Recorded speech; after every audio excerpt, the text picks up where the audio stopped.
My name is Dr. Robert Cassidy. I'm a linguist, or I was until the FBI confiscated 29 years of my life's work and classified it under national security protocols I'm legally forbidden to discuss. For nearly 3 decades, I documented something that shouldn't exist according to modern science. A complete language system used by an undocumented hominid species living in the Pacific Northwest. Not grunts or howls or animal vocalizations. A genuine language with grammar, syntax, vocabulary, and regional dialects. I have had over 4,000 hours of audio recordings, phonetic transcriptions of approximately 1,800 distinct vocalizations, a preliminary dictionary with 300 translated terms, evidence of verb conjugation, noun declension, and complex narrative structures. Proof that somewhere in the forests of Washington state, there exists a people with a linguistic sophistication that rivals human languages. I never sought fame. I never published my findings. I worked alone in a cabin outside Olympic National Park, funded by a modest inheritance driven by pure fascination with the most extraordinary linguistic discovery in human history. I was careful, obsessively so. I used military-grade encryption for my digital files. I told no one outside a handful of trusted colleagues. Academics who understood the implications of going public. I took every precaution to protect both my research and the speakers themselves. It wasn't enough. On March 15, 2024, federal agents arrived with a warrant authorizing seizure of materials relevant to national security investigation.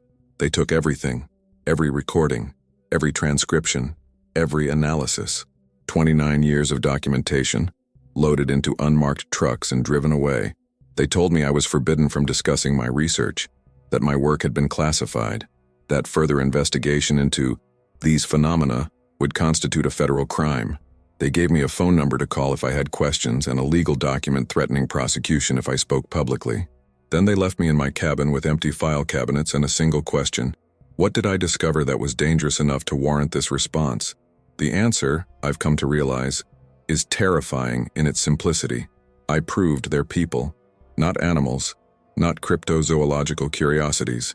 People with language, which means culture, which means rights, which means legal and ethical obligations, humanity isn't prepared to honor. So they took my proof, buried it, and hoped the question would disappear with the evidence. But I remember every recording session, every translation breakthrough, every moment of recognition when I realized I wasn't studying animal communication. I was learning a foreign language from non-human persons. This is what I can tell you before the legal consequences catch up with me. This is the testimony they tried to silence. I didn't start out studying Bigfoot. That's important to understand. I was a legitimate academic, PhD in linguistics from Berkeley, specialization in endangered languages and field documentation. I'd spent 15 years recording dying languages in Papua New Guinea, the Amazon, and Siberia, working with indigenous communities to preserve linguistic diversity before it disappeared forever. I was good at it.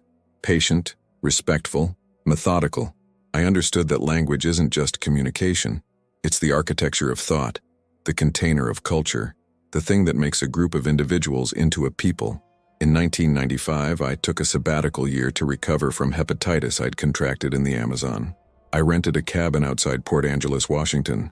Isolated, quiet, perfect for writing up my field notes and working on a comprehensive grammar of Piraha, a Brazilian language with fascinating recursive limitations. The cabin backed onto Olympic National Forest, dense temperate rainforest, perpetually misty, the kind of place where sound behaves strangely, absorbed by moss, reflected by dense canopy, traveling in unexpected ways. I first heard them in June. I was working late around 2 a.m. when I heard vocalizations outside. My immediate thought was wolves, though we didn't have wolf populations that far west. But these weren't howls.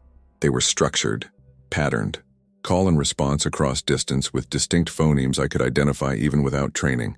I grabbed my recording equipment. I always kept professional-grade audio gear accessible, and captured 18 minutes before the sounds ceased. When I analyzed the recording the next morning, I found something that shouldn't exist. Evidence of language structure, not animal communication. Wolves, whales, primates, they all use vocalizations to convey information, but their systems are limited, largely referential, lacking the recursive creativity that defines human language. What I'd recorded was different. The vocalizations contained distinct consonant and vowel sounds, phonemes, used consistently, apparent word boundaries with repeating sound clusters, prosodic variations suggesting emphasis and meaning distinction, turn-taking patterns indicating dialogue rather than simple calling. I spent the next week trying to rationalize it. Maybe hikers speaking an unfamiliar language? But the acoustic analysis showed vocalization frequencies and resonances inconsistent with human anatomy. The speakers had larger vocal tracts, different articulator positioning. Maybe I'd misinterpreted animal sounds, but I'd spent 15 years distinguishing linguistic structure from non-linguistic vocalization. This wasn't misinterpretation. This was language. On June 23rd, I saw the speaker. First visual confirmation I'd set up audio recording stations throughout the forest, motion-activated recorders in weatherproof housings, positioned to capture vocalizations without requiring my presence. Professional field linguistics technique, adapted for an unconventional subject. I was checking one of these stations when I heard movement. I froze. Standard protocol when encountering large wildlife. The movement stopped. We were both waiting, both assessing. Then he stepped into view. Male, approximately 7 feet tall, covered in dark brown hair with a reddish tint. Powerfully built, moving with the cautious fluidity of an intelligent creature encountering something unfamiliar. His face combined features I recognized from primatology, prominent brow ridge, forward-projecting jaw, with something distinctly different. His eyes were amber brown, and they held unmistakable assessment. We stared at each other for perhaps 30 seconds. Then he did something extraordinary. He vocalized. A complex utterance maybe 4 seconds long with a distinct syllabic structure. Then he paused, clearly waiting for response. He was attempting communication, not threat display, not territory marking, deliberate communication directed at me. I didn't know what to say, so I responded in the most universal linguistic gesture I knew. I repeated his utterance back to him, as closely as I could approximate. His reaction was immediate. His posture shifted, surprise, maybe recognition that I'd attempted to speak his language. He vocalized again, slower this time, emphasizing certain phonemes. He was correcting my pronunciation. For 5 minutes we engaged in the most rudimentary language lesson. Him producing utterances, me attempting to replicate them. Him adjusting my attempts. It was exactly how I'd learned dozens of endangered languages. Patient repetition, phonetic correction, building mutual understanding. Then, without warning, he turned and disappeared into the forest. But before leaving, he vocalized one final utterance, a sound cluster I'd heard in my recordings before, always at the end of exchanges. Later analysis suggested it functioned as a farewell or acknowledgement, something approximating until next speaking. The decision that encounter changed everything. I wasn't dealing with an unknown animal. I was dealing with people who had language, which meant culture, which meant everything that makes a group people rather than animals. I faced a choice: report this to authorities and trigger the inevitable catastrophe, media circus, scientific exploitation, military interest, or keep it quiet and do what I dedicated my life to, document the language before external pressure destroyed it. I chose documentation, not from arrogance or desire for personal glory, but from ethical obligation. If these people had language, they had the right to have that language preserved, studied, and respected, not sensationalized. I established protocols, secrecy, tell no one beyond a few trusted linguistics colleagues who could provide analytical support without requiring field access, non-intrusive recording, use remote audio stations, avoid direct contact when possible, never pursue or track individuals against their apparent wishes. Ethical documentation, treat speakers with the same respect I'd shown human language communities, acknowledge their autonomy, seek implied consent, protect their privacy, no publication, keep findings private until I understood enough to present the material responsibly, in a way that would protect the speakers from exploitation. For 29 years, I followed these protocols religiously. Building the corpus language documentation requires enormous sample sizes. You need thousands of utterances in diverse contexts to understand grammar, map vocabulary, identify dialect variation. I eventually identified what appeared to be 3 distinct groups. I called them Northern, Central, and Southern communities based on their territorial ranges. Each had subtle phonological differences, suggesting dialect variation within a shared language. The Northern community, the one I had most contact with, became my primary focus. Over years, I documented phonology, approximately 35 distinct consonants and 12 vowels, with tonal distinctions similar to Chinese morphology, agglutinative structure, building complex meanings by adding affixes to root words, syntax, subject-object-verb word order with case marking on nouns pragmatics, complex social registers, different speech styles for different contexts and relationships. It was a complete, sophisticated language, as complex as any human language, more complex than many. They had words for abstract concepts, terms for kinship relations extending 3 generations, verb aspects indicating not just when something happened, but whether the speaker witnessed it or heard about it secondhand. Evidential marking, grammatical indicators of information source, more elaborate than anything I'd seen in human languages. They had poetry. I recorded what appeared to be ritualized narrative, repeated tellings of the same story structure with variations, suggesting oral literature tradition. They had humor. I captured exchanges where speakers deliberately produced unexpected utterances, followed by sounds that acoustic analysis suggested were laughter. They were people. Linguistically, culturally, cognitively, people. By 2005, I'd established something approximating mutual recognition with members of the northern community. They knew I was documenting their language. They'd seen my recording equipment, understood I was capturing their vocalizations, and they allowed it. Not enthusiastically, not with full participation, but with what I interpreted as tolerance, possibly even recognition that preservation had value. One individual, I called him Speaker 1 in my notes, became something like a regular informant.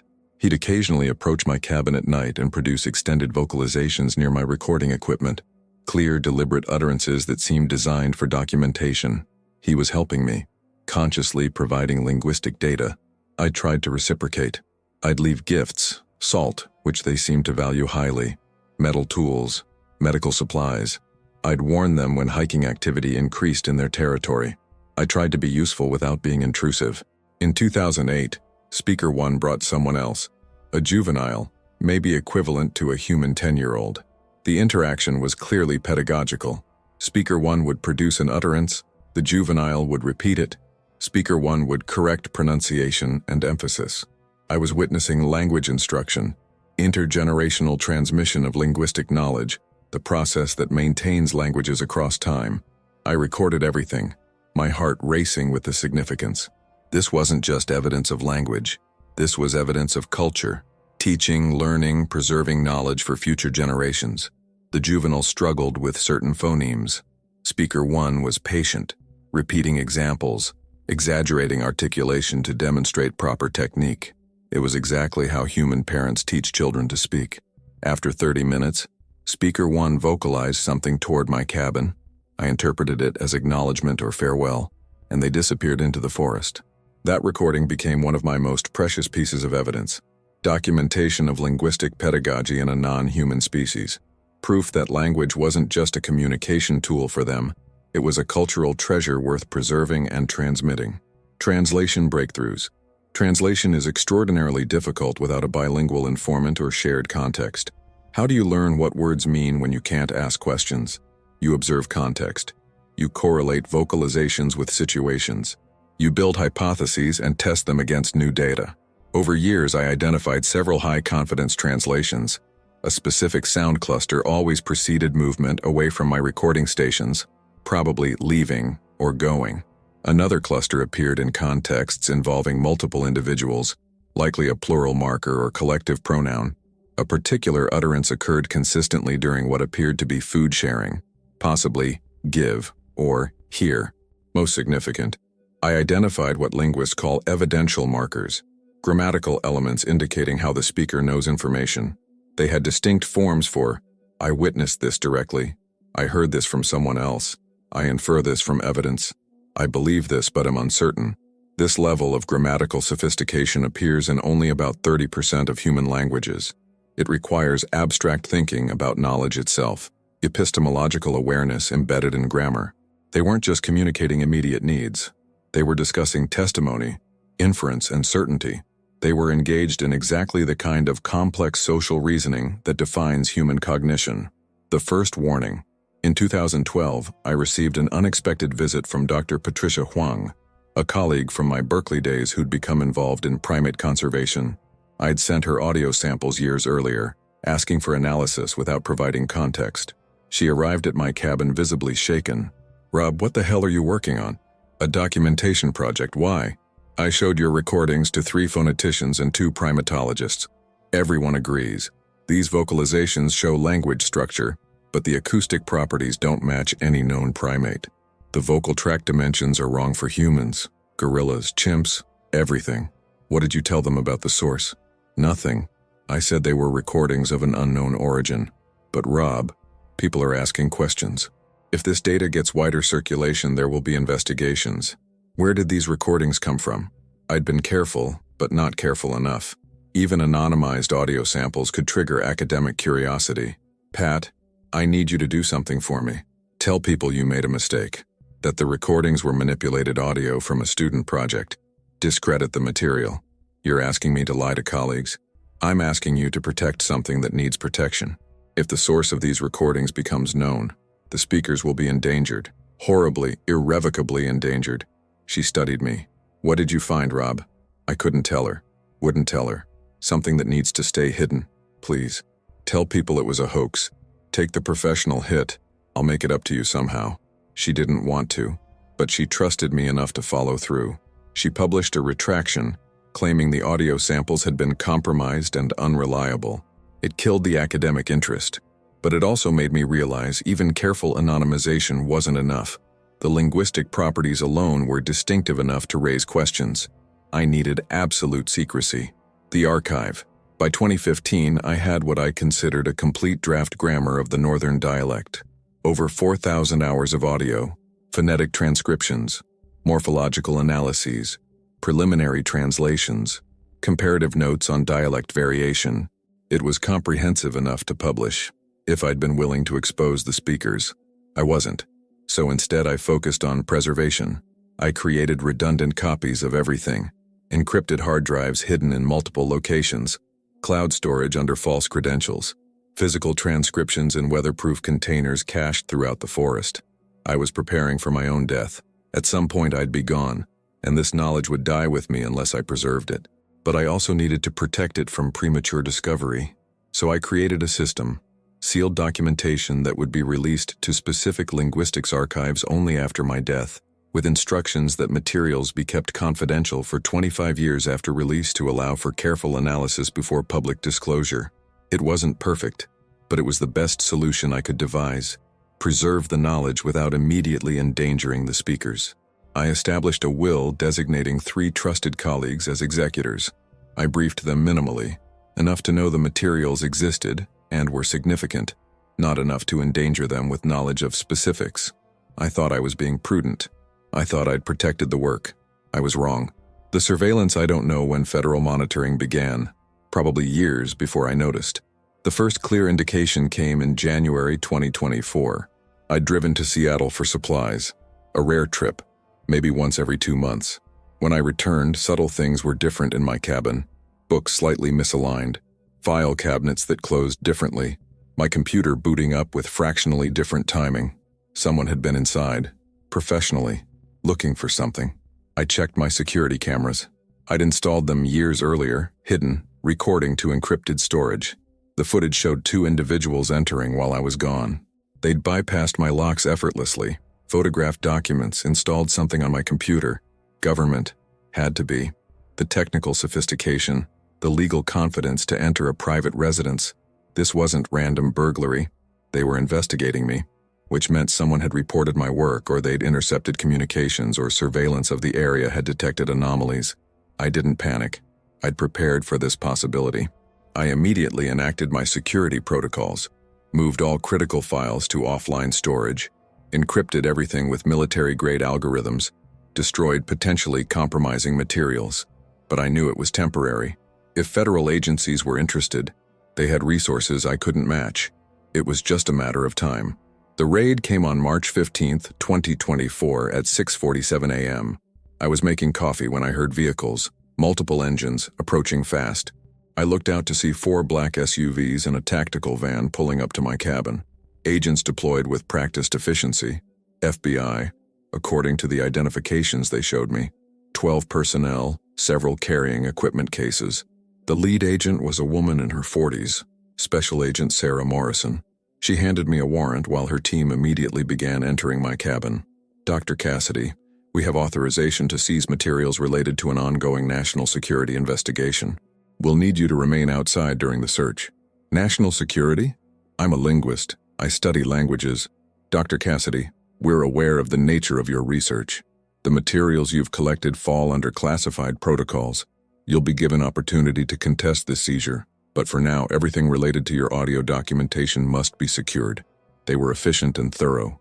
Within an hour, they'd located every hard drive, every backup, every physical document. They found my hidden caches. They'd somehow mapped my security measures in advance. They took my recording equipment, my computers, file cabinets full of transcriptions, even my personal journals. I watched, helpless, as 29 years of work was packed into cases and loaded into trucks. What grounds? I asked Morrison. What law authorizes this? The materials you've collected constitute sensitive intelligence regarding undocumented entities on federal land. Their existence and characteristics are classified under executive order. By documenting these entities without authorization, you've created materials that fall under national security protocols. They're language recordings, linguistic data. How is that a security issue? Dr. Cassidy, you've documented proof that an unknown intelligent species exists within U.S. borders. You've created evidence that could cause massive social disruption, international complications, and potential security risks. That documentation is now classified. Intelligent species? You're admitting they exist? Morrison's expression didn't change. I'm not at liberty to discuss classified matters. You'll receive formal notification of the seizure justification within 30 days. You're legally prohibited from discussing your research, recreating your documentation, or attempting to contact the subjects of your study. Violation will result in prosecution under the Espionage Act. The Espionage Act? For studying language, for possessing and potentially disseminating classified information without authorization. Dr. Cassidy, I suggest you retain legal counsel familiar with national security cases. This is serious. They finished their seizure by 9 a.m. Before leaving, Morrison gave me a card with a phone number and case reference number. If you remember additional materials not seized today, you're legally obligated to report them. Concealing classified materials is a federal crime. Then they left. My cabin was nearly empty. File cabinets open and bare. Computer desk without computers. Recording equipment stations dismantled. 29 years of work, gone in 2 hours. The legal battle. I retained an attorney, David Chen, who specialized in national security cases. His first assessment was blunt. Rob, you're in serious trouble. If the government has classified your materials under executive order, they have extraordinary latitude. You'll have almost no recourse to challenge the seizure. But I never had access to classified information. I recorded sounds in the forest. How can they retroactively classify materials I legally created? They're arguing that the existence of these beings is inherently classified. By documenting them, you documented classified information, regardless of how you obtained it.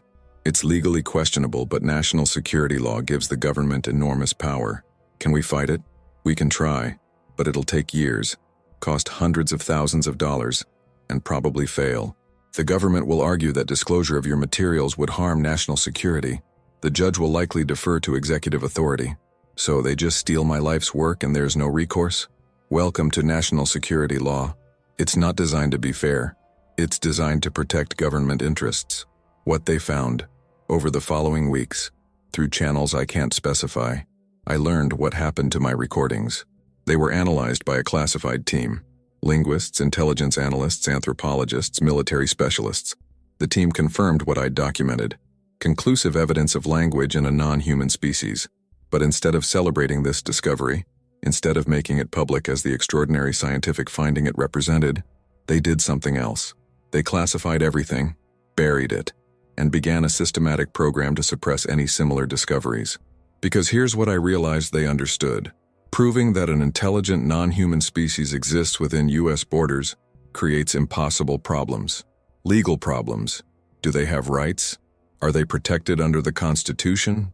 Can they own property? Are they subject to U.S. law? Every legal framework assumes only humans have personhood. Political problems. What's the government's obligation to protect them? What happens when their territory conflicts with economic interests? How do you manage a species that doesn't want to be managed? Social problems. How does humanity react to discovering we're not alone?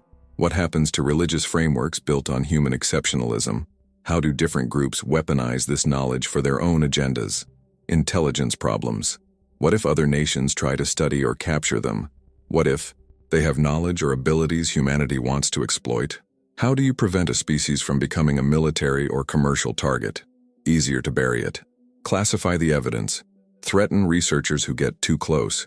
Maintain the status quo where these beings are myth rather than documented reality. My recordings proved they were real, proved they had language, proved they were people by any linguistic or cognitive measure. So the government took that proof and made it disappear. The threat, too. Months after the seizure, I received a visit from someone who didn't identify himself. Not FBI this time. Something else. Intelligence community, probably. Dr. Cassidy, you've been very cooperative during this process. We appreciate that. But I need to make something clear. Your research touches on matters of extraordinary sensitivity. The government has gone to considerable effort to manage information about these entities. Your documentation threatened to undermine decades of careful policy. Policy of denial, policy of protection. Dr. Cassidy, you documented these beings for 29 years. You know how vulnerable they are. What do you think happens if the world learns they exist? Media descends. Scientists demand access. Military analyzes potential threats. Corporations see commercial opportunities. Hunters want trophies. So you're protecting them by erasing evidence they exist? We're protecting them by controlling information that would destroy them. Your recordings, if released, would trigger a catastrophe. We've prevented that. You should be grateful. Grateful? You stole my life's work. We secured classified materials you created without authorization. Dr. Cassidy, you're a linguist. You understand the power of naming. The moment something is named, defined, categorized, it becomes real in a way it wasn't before. You were about to name them, make them real, transform them from myth into documented entities. That would have been the end of them. He stood to leave. Continue your cooperation. Remain silent. The government is prepared to be generous. Continued funding of your retirement. Consultancy fees for your expertise. Whatever you need to live comfortably. But if you speak publicly, if you attempt to recreate your research, if you contact media or academics, the consequences will be severe. Do you understand? I understood. I was being offered a choice. Comfortable silence or destruction. For weeks after the seizure, I struggled with the decision. Accept the situation, take their money, live quietly with my memories of the most extraordinary linguistic discovery in human history, or fight, speak publicly, risk prosecution, potentially sacrifice my freedom to tell the truth. The ethical calculation was complicated by one factor. What did the speakers themselves want? I'd never asked them. Couldn't ask them. We'd never achieved enough shared vocabulary for that level of abstract discussion. But I'd observed their behavior for 29 years. They were secretive, evasive, careful to avoid human contact beyond our limited interactions. They'd chosen invisibility, deliberately, consistently. Did I have the right to override that choice? Even if my motives were protection of their language and culture, was I respecting their autonomy by exposing them against their apparent wishes? I didn't know, and that uncertainty paralyzed me. The consultant offer. In May, the government formalized what the unnamed visitor had suggested. I received a contract offer, consultant to a classified program studying non-traditional intelligence entities in North American wilderness areas. The compensation was generous, $180,000 annually, plus benefits and research access. The terms were restrictive, absolute confidentiality, no publication rights, work product owned entirely by the government. I would be allowed to continue studying the language but only in a classified facility, under government supervision, with all findings immediately classified. It was seductive. Instead of losing 29 years of work entirely, I could continue the research. I'd have resources I'd never had working alone. I could potentially influence how the government approached these beings, pushing for ethical treatment from inside the system. Or I'd be complicit, a participant in the cover-up, using my expertise to help the government control and manage people without their consent. I agonized over the decision for 2 weeks. Finally, I called the number I'd been given and scheduled a meeting. Inside the program, the facility was outside Tacoma, nondescript office complex that could have housed any government contractor. Heavy security, biometric access, no identifying signage. Inside, I met the team, 6 linguists, 3 anthropologists, 2 intelligence analysts, and a program director named Dr. Raymond Cross. Dr. Cassidy, welcome. We're honored to have you. Your documentation was by far the most comprehensive we've encountered. The quality of your linguistic analysis is exceptional. We've encountered? You mean there are other researchers who... There have been 17 separate documentation attempts that we know of over the past 40 years. Audio recordings mostly, a few video captures. Yours was the only one approaching comprehensive linguistic analysis. What happened to the others? Seized, classified, and the researchers were discouraged from continuing. Most complied. A few faced prosecution. You're the first we've invited to join the program rather than simply silencing. He led me through the facility. Soundproof analysis labs, spectrographic equipment, computer systems running analysis algorithms on vast audio databases. We've been documenting these entities since 1972, when military intelligence accidentally recorded vocalizations during training exercises. 52 years of sporadic observation, mostly opportunistic. We've accumulated about 800 hours of audio across multiple locations: Washington, Oregon, Montana, British Columbia. 800 hours? I documented 4,000 hours just from the northern community. We know. Your methodology was superior. Field linguistics expertise applied to non-human subjects. That's why we want you here, to properly analyze what we've collected. He showed me their preliminary findings. They'd identified the same language I documented, but their analysis was cruder, less sophisticated. They'd recognized it was language but hadn't achieved the grammatical understanding I'd developed. Dr. Cassidy, with your expertise, we could finally understand them, really understand. Their social structure, their cognition, their potential intentions. That information is critical for management decisions. Management? They're not a wildlife population to be managed. They're an intelligent entity of unknown origin living within U.S. borders without legal status or government oversight. That requires management. The question is whether that management is informed by understanding or ignorance. You can help ensure it's the former. The moral calculation. I toured the facility for 2 hours, met the team, reviewed their data, and came to a troubling realization. They were going to study these beings regardless of whether I participated. They had resources, authority, and institutional momentum. My refusal wouldn't stop the program. It would just make the research worse. With my involvement, the linguistic analysis would be competent. I could push for ethical protocols. I could advocate for the speaker's interests from inside the system. Without my involvement, the research would be done by people less qualified, potentially more harmful. It was a classic moral dilemma. Participate in a system you find objectionable to make it less terrible, or refuse participation on principle and accept that worse outcomes might follow. I thought about the speakers, about Speaker 1, who'd patiently helped me learn his language, about the juvenile learning from elders, about the communities living their lives in the forest, unaware they were being discussed in classified facilities. What would harm them least?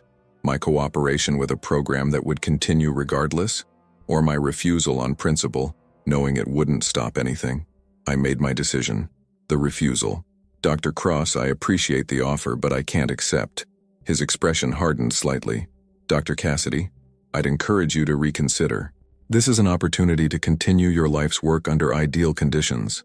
Under conditions where the subjects are treated as intelligence targets rather than people, where understanding serves control rather than respect, where every finding is classified to prevent the world from knowing these beings deserve recognition as persons. We're protecting them. You're protecting the government from having to acknowledge their rights. There's a difference. Dr. Cassidy, if you refuse this position, you have no legal avenue to continue your research. Your materials are classified. Any attempt to recreate them constitutes a crime. You're effectively ending your career. I know, but I can't participate in this. The speakers never consented to being studied. They chose invisibility. Documenting them at all was ethically questionable. I justified it as preservation, as ensuring their language wouldn't disappear without record. But what you're proposing goes beyond preservation. You're proposing intelligence gathering, Analysis for management and control. That's not linguistics. It's colonialism. Cross leaned back. You realize you'll be monitored. If you attempt to speak publicly, recreate your research or contact other researchers, you'll be prosecuted. The Espionage Act carries penalties up to 20 years. I understand. And you're still refusing? I'm still refusing. He studied me for a long moment. You're making a mistake, Dr. Cassidy. You could have influenced this program. Instead, you'll have no influence at all. The research continues, the management continues, but without your input. I know, but I can't be complicit. Even if my refusal changes nothing, I can't participate. I left the facility that day knowing I'd ended my career, possibly my freedom, but I'd maintained the one thing government power couldn't take: my refusal to collaborate in violating the autonomy of people who'd never had the chance to consent. After refusing the consultant position, I returned to my cabin to find it under surveillance. Not hidden surveillance, obvious, deliberate observation designed to intimidate. A vehicle parked on the access road, cameras installed in trees around the property. The message was clear: you're being watched. Don't do anything stupid. I didn't. I followed the legal restrictions to the letter. I didn't contact colleagues, didn't recreate research, didn't speak to media. I lived quietly, took walks in the forest, and tried to process 29 years of work reduced to memories.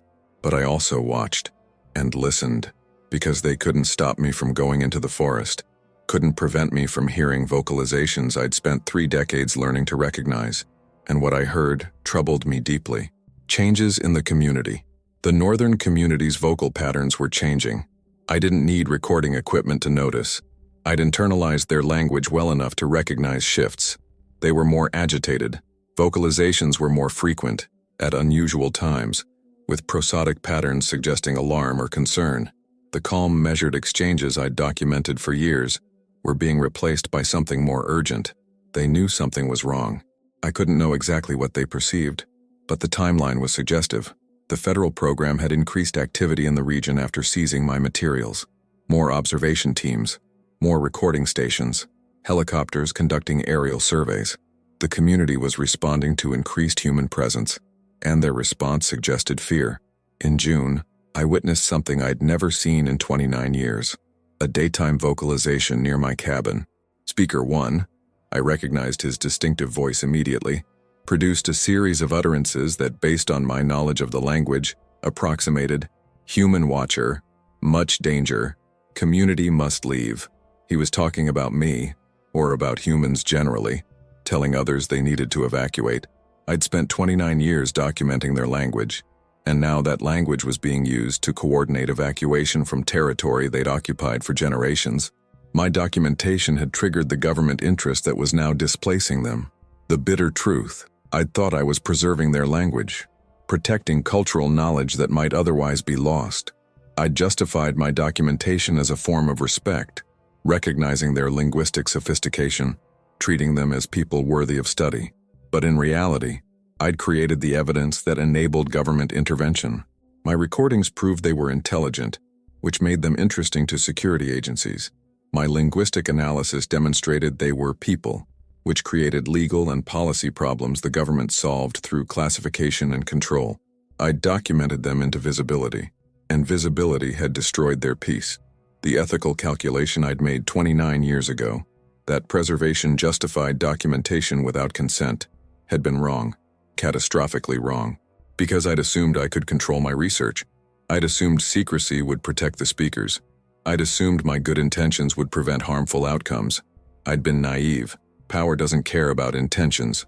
Once evidence exists, it can be seized, classified, and weaponized regardless of the creator's wishes. I'd spent 3 decades becoming an expert in their language, and I'd used that expertise to harm them. The apology. In July, I left a message at one of our traditional exchange sites. Not a recording, I had no equipment left. Just a written note in English, knowing they likely couldn't read it but hoping the gesture would communicate something. I am sorry. I documented your voices without permission. I believed I was preserving something precious. Instead, I created danger. The government took my recordings. They used them to study you, to track you, to control you. This is my fault. I failed to protect you. I failed to honor your choice for invisibility. Please forgive me. Please survive. I will do what I can to limit the damage, but I know it is not enough. I am sorry. I returned 3 days later. The note was gone. In its place, a single object, a small recording device, one of mine, that the federal agents had apparently missed during their seizure. It had been deliberately destroyed, crushed beyond any possibility of function. The message was clear. Your documentation brought danger. We reject it. We reject you. I sat at that site for hours holding the destroyed device, feeling the weight of what I'd done. I'd spent 29 years believing I was a linguist, a preservationist, someone who honored these people through respectful study.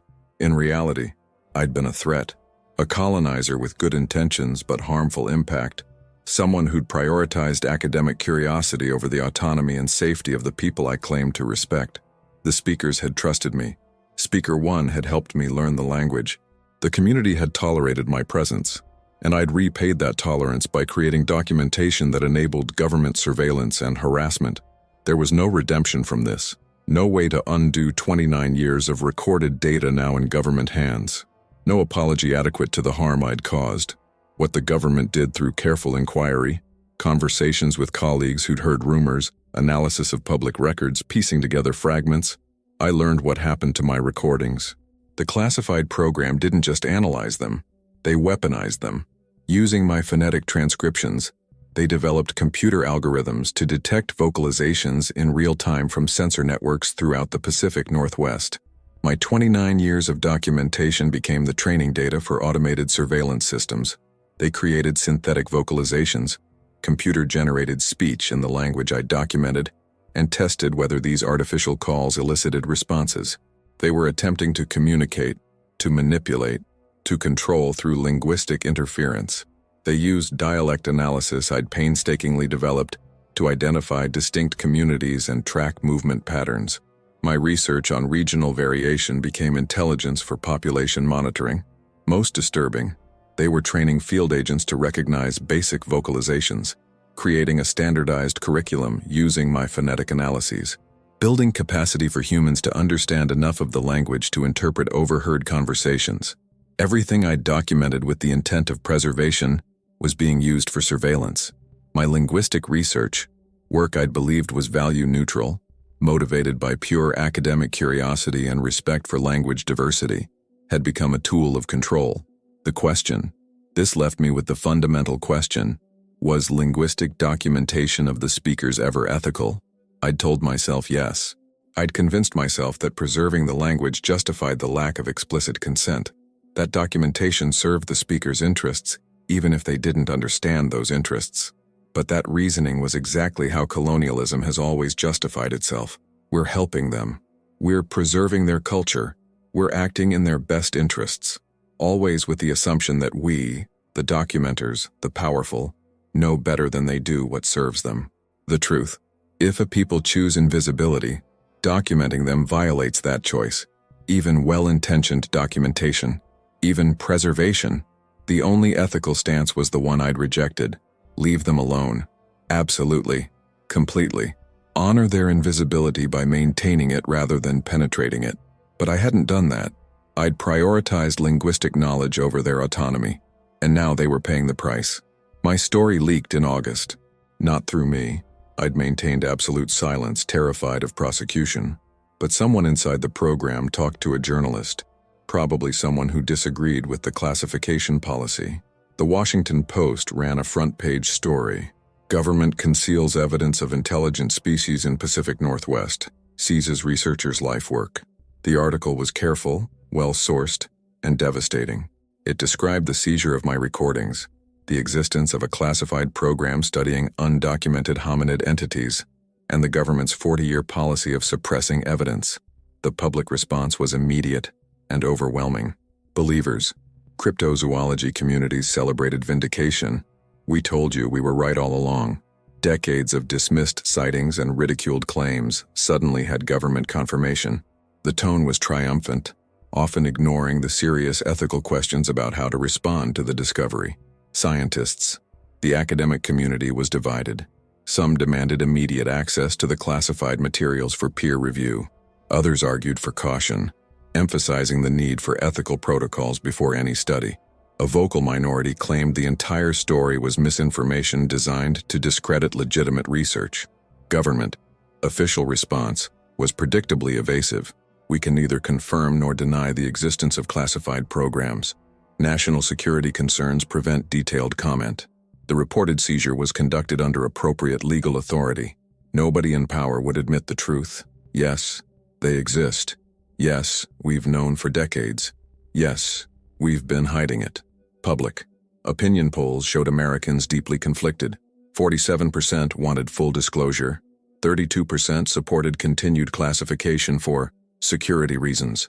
21% didn't believe the story despite government non-denials. Social media was chaos. Conspiracy theories, demands for transparency, arguments about rights, personhood, and whether non-human intelligence could be classified as a security matter. Through all the noise, I stayed silent, legally bound, ethically compromised, and personally devastated by watching my work become political football. The congressional hearing. In September, Congress held hearings on government knowledge of undocumented species. It was political theater, representatives grandstanding, agencies stonewalling, nobody actually revealing anything substantive. But I was subpoenaed to testify. My attorney fought it, argued that requiring my testimony would force me to disclose classified information, which I was legally forbidden to do. The court agreed. Partially. I could testify about the seizure process and general research methodology, but couldn't discuss specific findings or classified program details. So I sat before the House Intelligence Committee and gave the most frustrating testimony imaginable. Dr. Cassidy, did you document vocalizations from an unknown hominid species? I documented vocalizations. I can't characterize their source without disclosing classified information. Did federal agents seize your research materials? Yes. On March 15, 2024, under warrant citing national security concerns. Were you studying Bigfoot? I can't answer that without potentially disclosing classified information. It went on for 2 hours. Questions I couldn't answer. Frustration from representatives who wanted dramatic reveals and my careful navigation of legal restrictions that could send me to prison for 20 years if I misspoke. The only substantive statement I was allowed to make came at the end, when Representative Maria Gonzalez asked, Dr. Cassidy, if you could say one thing to the American people about your research, what would it be? I chose my words carefully. Some discoveries raise questions about rights, personhood, and humanity's obligations to intelligent beings who aren't human. Those questions deserve public debate, not classification. The entities I studied, whatever they are, deserve consideration as more than security concerns or scientific curiosities. They deserve respect for their autonomy, and if we can't give them that respect, we should at least give them privacy. It wasn't much, but it was all I could say within legal constraints. The activist response. My testimony, limited as it was, energized various activist communities. Environmental groups demanded immediate habitat protection. If intelligent beings live in these forests, logging and development must cease immediately. Animal rights organizations argued for legal personhood. Intelligence equals rights. These beings deserve protection under law. Indigenous rights advocates saw parallels with their own histories. This is colonialism. Again, discovering beings, documenting them without consent, controlling them for supposed protection. Humanity needs to do better. Religious communities debated theological implications. Some argued the beings were fellow children of God deserving moral consideration. Others claimed they were animals, or demons, or test subjects not covered by religious frameworks designed for humans. Property rights groups pushed back. Federal government can't seize private land based on unconfirmed species. This is overreach designed to lock up resources. The discourse was fractured, politicized, and rarely centered on the question I thought mattered most. What do the speakers themselves want? Nobody seemed interested in that question. Everyone was too busy debating what humans wanted: access, protection, rights, land use, scientific knowledge, religious certainty. The speakers remained voiceless in a debate about their own existence. The copycat researchers worst of all. My exposed research triggered copycat attempts. Amateur researchers flooded into the Pacific Northwest with recording equipment, hoping to document vocalizations and achieve the fame I'd accidentally stumbled into. The forest became infested with humans playing speaker systems, making calls, leaving bait, setting up camera traps. Every hiking trail had amateur cryptozoologists. Every back road had suspicious vehicles with recording equipment. The northern community, already stressed by government surveillance, now faced massive recreational intrusion. I heard them responding. Their vocalizations changed again, becoming even more cautious, even more rare. They were withdrawing deeper into the wilderness, spending more time at higher elevations, avoiding traditional territories that had become too dangerous.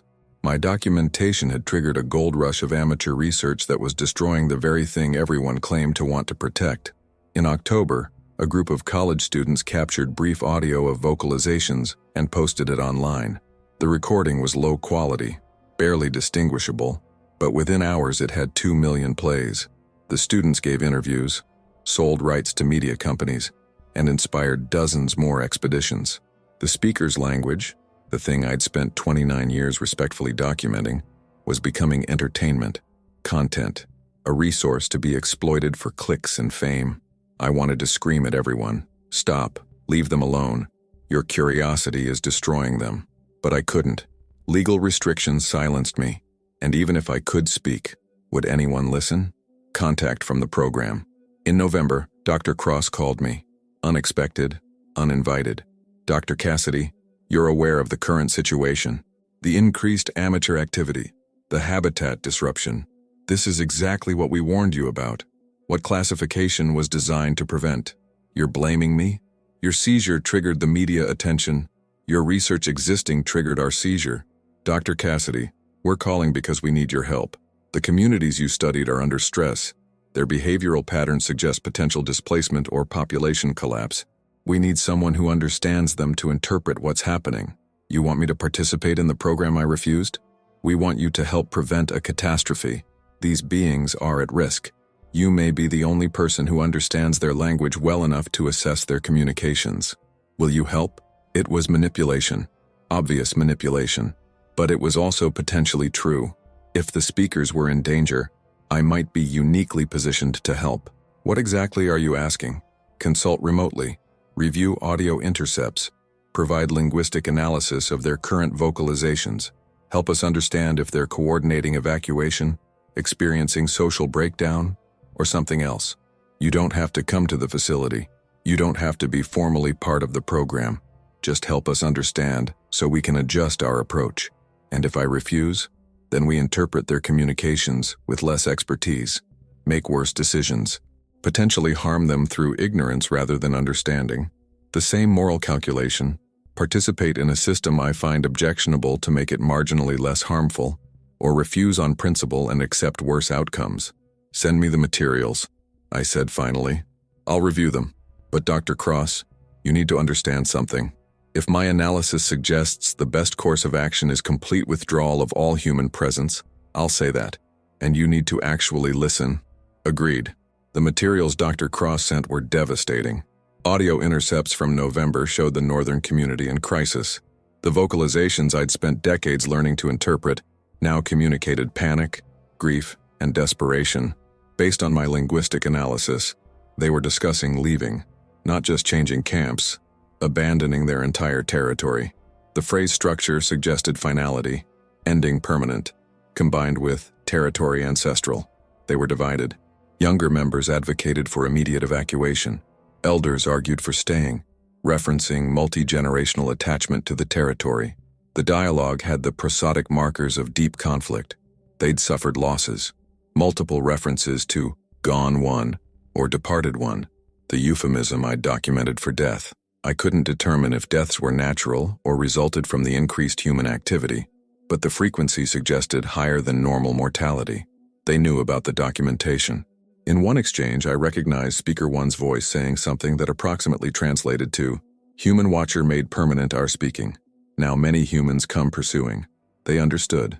They knew my recordings had triggered the disaster engulfing their community. The recommendation I compiled my analysis and sent it to Dr. Cross with a clear recommendation. Based on linguistic evidence, the northern community is experiencing social collapse driven by human pressure. They are actively discussing permanent evacuation from ancestral territory. Mortality rates appear elevated. Intergenerational consensus is breaking down. Recommended action: immediate cessation of all government monitoring in the region, removal of all sensor equipment, Complete withdrawal of surveillance activity. Establishment of absolute exclusion zone prohibiting both official and recreational human presence. The community needs space without observation to recover and make decisions about their future. Continued surveillance, even if well-intentioned, is contributing to their distress. The ethical course is complete withdrawal. Dr. Cross called the next day. Dr. Cassidy, we appreciate the analysis, but complete surveillance withdrawal isn't feasible. We have monitoring obligations, security concerns. We can't simply ignore an intelligent entity within U.S. borders. You can. You should. Your monitoring is destroying them. Every sensor, every overflight, every intercept, it adds to their stress. You're studying them to death. We need baseline data to inform protection decisions. They don't want protection. They want to be left alone. That's what 29 years of observation taught me. They survive through invisibility. Every effort to protect them through documentation and monitoring undermines their survival strategy. Dr. Cassidy, we have a responsibility. Your responsibility is to minimize harm. And the way to minimize harm is to stop, completely, immediately. Withdraw all presence and let them decide their own future without human interference. Silence on the line. Then, I'll forward your recommendation to the policy committee. But I should be clear. Complete surveillance cessation is unlikely to be approved. The program has momentum. Institutional investment. Stakeholders who won't accept withdrawal without extraordinary justification. The speakers are dying. Is that extraordinary enough? I'll forward your recommendation. The leak. I did something that would probably send me to prison if caught. I leaked my analysis to the journalist who'd broken the original story. Not the classified audio, just my linguistic assessment and recommendation. Evidence that government surveillance was harming the community it claimed to be protecting. The Washington Post ran another story in December. Government expert warns surveillance endangering intelligent species. Recommends complete withdrawal. The article quoted my report extensively. It made clear that continued monitoring was actively harming the speakers. It raised questions about whether protection that served government interests could be ethical when it violated the subject's clear preference for privacy. The government response was swift. I received a letter from the Justice Department. I was under investigation for unauthorized disclosure of classified information. The Espionage Act charges I'd been warned about were now active threats. My attorney was blunt. Rob, they're going to prosecute. You leaked classified analysis, that's clear violation. You're looking at serious prison time. I know, but it was the right thing to do. Morality doesn't affect sentencing. You're going to prison for helping the beings you tried to protect. The irony wasn't lost on me. The public pressure. But something unexpected happened. The public response to my leak was overwhelmingly supportive. Protests erupted at federal buildings. Environmental groups organized demonstrations. Even mainstream media outlets editorialized in favor of withdrawal. Government should respect intelligent species privacy. Opinion polls showed 68% of Americans now supported leaving the beings alone rather than continued monitoring. Congressional representatives felt the pressure. In January, legislation was introduced, the Intelligent Non-Human Privacy Act, which would prohibit federal surveillance of documented intelligent species without evidence of imminent threat. It was unprecedented, a groundswell of public support for respecting non-human autonomy. The government had two choices: prosecute me and face massive backlash or back down. The deal. In February, I was offered a plea agreement. Plead guilty to unauthorized disclosure of classified information, accept 1 year of home confinement, agree to permanent silence about the details of my research. In exchange, the government would implement modified surveillance protocols. Not complete withdrawal, they wouldn't go that far, but significant reduction, fewer sensors, no aerial surveillance, establishment of core exclusion zones where monitoring was prohibited. It wasn't what I'd recommended, but it was better than the status quo. And critically, the plea deal included unusual language. If I accepted it, charges would be sealed. The government would publicly state that Dr. Cassidy cooperated fully, and his recommendations contributed to improved species protection protocols. They were offering me rehabilitation, a way out that didn't involve years in federal prison. My attorney advised acceptance. Rob, this is the best outcome available. You made your point. Public pressure forced policy changes. Take the deal. I thought about the speakers. About Speaker 1, who'd helped me learn his language and now blamed me for the chaos that followed. about the community deciding whether to abandon their ancestral home, about 29 years of documentation that I'd intended as preservation but had weaponized into surveillance. I took the deal. Final recording. Before accepting home confinement, I made one final trip into the forest. No recording equipment. I'd never own such equipment again. Just myself, hiking to the old meeting site where Speaker 1 and I had first communicated 3 decades ago. I didn't expect him to appear. Didn't expect any contact. I just needed to be there, to sit in the place where it had all begun and acknowledge what I'd done. But after an hour of silent waiting, I heard movement. Speaker 1 emerged from the tree line. He was old now. I could see it in his graying hair, his careful movements. He'd aged as I had, both of us marked by time and regret. We stared at each other across the clearing. No attempt at communication, no gestures, just mutual acknowledgement. Then he did something I'll remember until I die. He raised his hand, palm forward, fingers spread, the human gesture for stop. Not a greeting, not a farewell, a boundary, a clear message, no more, stay away, never return. I nodded, stood, and left. I never went back to that forest, never tried to contact the community again. I honored the boundary Speaker 1 had established. 30 years too late, but finally, he'd taught me his language. And the final lesson was the one I should have learned first. Some people don't want to be known, and respecting that wish is more important than any knowledge documentation can provide. I served my year of home confinement in my cabin, monitored, restricted but alive and free of prison. During that year, I followed news about the northern community through channels I can't specify. The reduced surveillance seemed to help. Stress indicators decreased, mortality rates stabilized. In June, reports suggested the community had split. Roughly half remained in traditional territory. Half migrated north, presumably seeking refuge in more remote wilderness. It was the outcome my documentation had triggered. A people forced to choose between staying in homeland under surveillance or abandoning everything for uncertain safety elsewhere. Some species survive contact with humanity. Most don't. The question of whether these speakers would survive remained open. What happened to the recordings? The federal program continues. My recordings remain classified, locked in secure facilities, analyzed by researchers who'll never meet the speakers.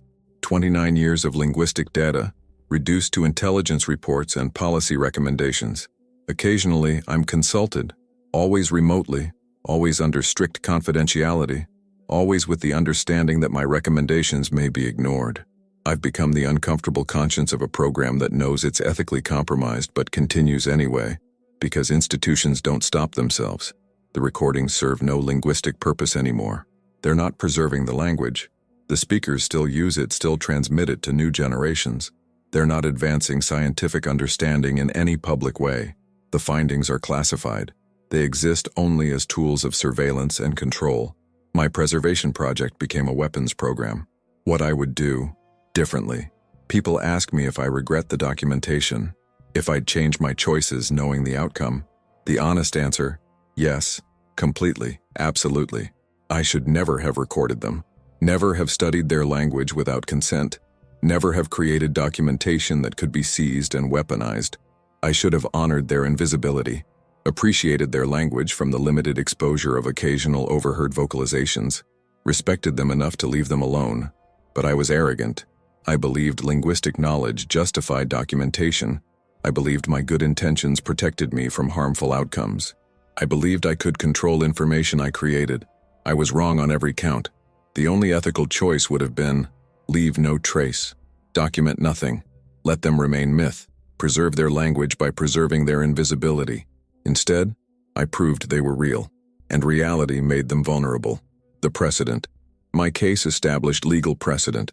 Linguistic documentation of unknown intelligent species can be classified as national security information. Researchers can be prosecuted for possessing such information. The government has authority to seize and suppress evidence of non-human intelligence. It's a terrifying precedent. It means any future discovery can be buried. Any researcher who documents the extraordinary can be silenced. But it's also perhaps the only protection these beings have. If documentation can be classified, it can be controlled. If evidence can be seized, it can be suppressed. The government's power to silence researchers is also power to maintain the speaker's privacy. I'm conflicted about this. Part of me believes transparency and knowledge serve humanity's interests. Part of me recognizes that for vulnerable populations, human or not, invisibility is survival. The speakers chose invisibility. My documentation violated that choice. Government classification accidentally restored it, albeit through authoritarian means that should trouble anyone who values freedom of information. Sometimes the right outcome emerges from wrong methods. What remains? I'm 63 now. Home confinement ended 2 years ago, but I largely maintain it voluntarily. I rarely leave my cabin. I have no research projects. I consult occasionally for the classified program, always hoping my input might marginally reduce harm. I think about Speaker 1, about whether he's still alive, about whether the community that split apart has found new stability, about whether the juveniles I recorded learning language are now teaching their own children. I hope they survived. I hope they found wilderness remote enough to shelter them from humanity's curiosity. I hope they forgot about me, the human who documented them into danger. But I'll never know, and that's appropriate. My knowing was the problem. My documentation was the violation. My curiosity was the threat. The speakers deserve to exist beyond my knowledge, beyond humanity's knowledge, beyond anyone's need to understand, classify, and control. Final testimony. To any researcher who might discover intelligent non-human beings in the future, don't document them. No matter how extraordinary the discovery, no matter how valuable the knowledge, no matter how certain you are that your intentions are pure, leave them alone. Completely. Respect their invisibility as their chosen survival strategy. Appreciate them from a distance without penetrating their privacy. Understand that knowledge has costs. Every piece of information you gather can be used to harm the subjects. Every recording can be seized. Every documentation can be weaponized. Remember that consent matters. If beings can't explicitly consent to study, or if they can but clearly prefer privacy, studying them is violation, not respect. I spent 29 years becoming an expert in a language I should never have documented. I created a comprehensive linguistic archive that should never have existed. I proved something extraordinary at the cost of harming the beings I claim to respect. Don't make my mistake. The most important linguistic discovery is sometimes the one you choose not to make.